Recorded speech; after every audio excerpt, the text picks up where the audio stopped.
Hello viewers, আসসালামু আলাইকুম।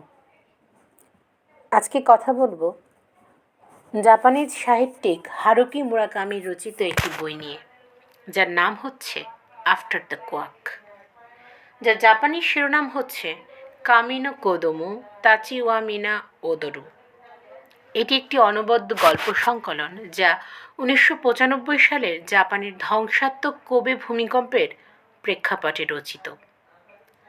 এই সংকলনে মোট 6টি গল্প রয়েছে, যার প্রতিটি ভূমিকম্পের প্রত্যক্ষ ধ্বংসলীলা নয়, বরং মানুষের মনের ভেতরের কম্পন বা ইন্টারনাল কোয়াক নিয়ে আবর্তিত।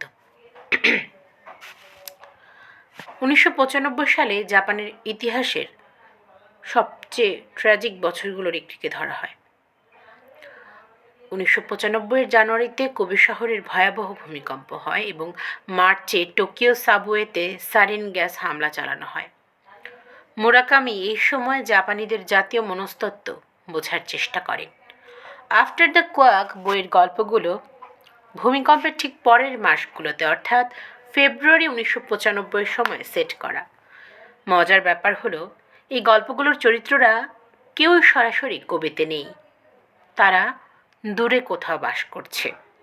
কিন্তু টেলিভিশনের পর্দায় দেখা সেই ধ্বংসযজ্ঞ তাদের ব্যক্তিগত জীবনের সুপ্ত ক্ষতগুলোকেই জাগিয়ে তোলে। প্রথম যে গল্পটা আমরা দেখতে পাচ্ছি তার নাম হচ্ছে ইউএফও ইন কুশিরো বা কুশিরোতে ইউএফও। গল্পের নায়ক কোমুরা একজন সাধারণ চাকরিজীবী। ভূমিকম্পের পর তার স্ত্রী একটানা 5 দিন টেলিভিশন সেটের সামনে বসে থাকে এবং কোনো কথা না বলে বাড়ি ছেড়ে চলে যায়। যাওয়ার সময় সে একটি চিরকুট রেখে যায়, যেখানে লেখা ছিল, কোমুরার সাথে থাকা মানে বাতাসের একটা স্তূপের সাথে থাকা। রিক্ত কোমুরা তার এক বন্ধুর দেওয়া একটি ছোট রহস্যময় বাক্স পৌঁছে দিতে কুশিরোতে যায়। সেখানে সে নিজের ভেতরের শূন্যতা এবং অস্তিত্বের সংকটের মুখোমুখি হয়। দ্বিতীয় গল্পের নাম হচ্ছে landscape with flat iron. Junko নামে এক তরুণী তার বাড়ি থেকে পালিয়ে সমুদ্রের পাড়ে মিয়াকি নামের এক মধ্যবয়স্ক লোকের সাথে সময় কাটায়। মিয়াকি সমুদ্র সৈকতে কাষ্ঠখণ্ড দিয়ে বিশাল সব অগ্নিকুণ্ড জ্বালায়, যাকে বলে বোন ফায়ার। তাদের আলোচনার মূল বিষয় হয়ে দাঁড়ায় মৃত্যু এবং একাকিত্ব। ভূমিকম্পের আগুন যেমন কোবে শহরকে ছাই করে দিয়েছিল, মিয়াকির অগ্নিকুণ্ডগুলো তেমনি তাদের জীবনের না বলা যন্ত্রণাকে প্রতীকীভাবে প্রকাশ করে। তৃতীয় গল্প all God's children can dance. ঈশ্বরের সব সন্তানই নাচতে পারে। ইয়োশিয়া নামের এক যুবককে তার মা সবসময় বলে এসেছে যে সে আসলে ঈশ্বরের সন্তান। তার মা একজন গোঁড়া ধর্মপ্রাণ মানুষ। ইয়োশিয়া একদিন এমন এক ব্যক্তিকে দেখে যার কানের লতি কাটা, এবং সে তাকেই তার প্রকৃত জন্মদাতা পিতা বলে মনে করে অনুসরণ করতে থাকে। কারণ ইয়োশিয়ার মা তাকে জানিয়েছিলেন যে পুরুষের সাথে সম্পর্কের ফলে ইয়োশিয়ার জন্ম হয় বলে তিনি বিশ্বাস করতেন, সে পুরুষের একটি কানের লতি ছিল কাটা। এই বিশ্বাসই ইয়োশিয়াকে ভাবতে বাধ্য করে ওই পুরুষই ছিল তার জন্মদাতা পিতা। এই গল্পে ধর্ম, বিশ্বাস এবং পিতৃপরিচয় সন্ধানের মধ্য দিয়ে এক মানসিক অস্থিরতা ফুটে উঠেছে। 4 নম্বর গল্প হচ্ছে থাইল্যান্ড। সাতসুকি একজন সফল চিকিৎসক। সে দীর্ঘদিন ধরে মনে মনে একজন পুরুষকে ঘৃণা করে আসছে, এবং সেই পুরুষ ছিলেন ওনার প্রাক্তন স্বামী, এবং তিনি সবসময় গোপনে কামনা করতেন যেন তার স্বামী, অর্থাৎ প্রাক্তন স্বামী, ভূমিকম্পে মারা যায়। থাইল্যান্ডে ছুটি কাটাতে গিয়ে সে একজন বৃদ্ধা আধ্যাত্মিক মহিলার দেখা পায়, যিনি তাকে বলেন যে তার হৃদয়ে একটি পাথর জমে আছে। এই গল্পটি ঘৃণা থেকে মুক্তি এবং ক্ষমা করার এক গভীর মানসিক যাত্রা। 5 নম্বর গল্প সুপার ফ্রগ সেভস টোকিও। এটি সংকলনের সবচেয়ে জনপ্রিয় এবং পরাবাস্তব গল্প। কাতাগিরি নামের এক নিঃসঙ্গ ব্যাংক কর্মীর বাসায় একদিন এক বিশাল কথা বলা ব্যাঙ হাজির হয়। ব্যাংকটি তাকে জানায় যে টোকিওতে একটি বিশাল ভূমিকম্প হতে চলেছে, যা মাটির নিচে থাকা এক দানব বা ওয়ার্ম, যেটাকে আমরা কেঁচো বলতে পারি, সে এটা ঘটাতে যাচ্ছে। ব্যাংকটি কাতাগিরির সাহায্য চায় সেই দানবকে পরাজিত করতে। গল্পটি প্রতীকীভাবে দেখায় যে সাধারণ মানুষের নীরব সাহসী সমাজকে বড় বিপদ থেকে রক্ষা করতে পারে। 6 নম্বর গল্পটি হচ্ছে হানিপাই। জুনেই একজন লেখক, যে তার 2 বন্ধু সায়াকো এবং তাকাসুকি, এরা 3 জন একসাথে একটি ত্রিভুজ প্রেমের জালে আবদ্ধ।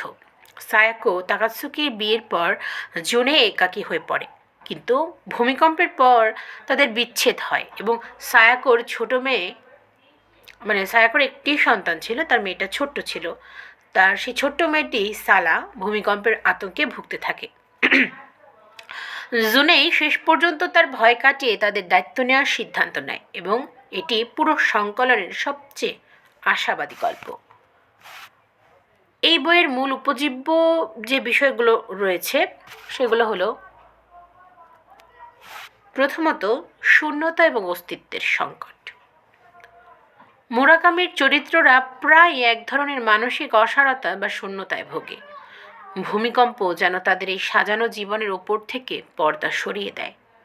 কোমুরার স্ত্রীর চলে যাওয়া বা সাতসুকির হৃদয়ের পাথর সবই জীবনের অন্তঃসার শূন্যতাকে নির্দেশ করে। দ্বিতীয়ত পরাবাস্তবতা এবং বাস্তবতা। মুরাকামি বরাবরের মতোই বাস্তবতার সাথে ফ্যান্টাসি মিশিয়ে দিয়েছেন। সুপার ফ্রগ সেভস টোকিও গল্পে একটি বিশাল ব্যাঙের উপস্থিতি আসলে মানুষের মনের গহীনে থাকা সাহসেরই বহিঃপ্রকাশ। বাস্তব জগতের ট্র্যাজেডি মোকাবিলায় মুরাকামি প্রায় অবাস্তব বা পরাবাস্তব রূপকের অংশ নেন। তৃতীয় যে বিষয়টি, সংযোগের অনুসন্ধান। ভূমিকম্পে হাজার হাজার মানুষ মারা গেলেও যারা বেঁচে ছিল তারা একে অপরের থেকে বিচ্ছিন্ন হয়ে পড়েছিল। এই সংকলনের গল্পগুলো দেখায় মানুষ কিভাবে একে অপরের সাথে নতুনভাবে সংযোগ স্থাপনের চেষ্টা করে। হানিপাই গল্পে জুনেই যখন সালার নিরাপত্তার দায়িত্ব নেয়, তখন সে আসলে ট্র্যাজেডির বিপরীতে ভালোবাসা এবং মানবিকতাকে জয়ী করতে চায়। 4 নম্বর বিষয়, তৃতীয় পুরুষের বর্ণনা।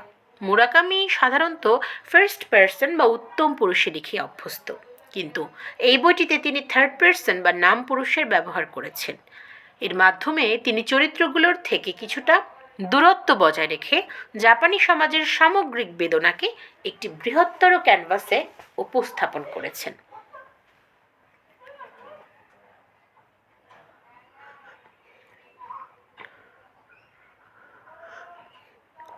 সবশেষে উপসংহারে যে বিষয়টি বলতে হয় সেটা হচ্ছে, কেন আসলে এই বইটি গুরুত্বপূর্ণ।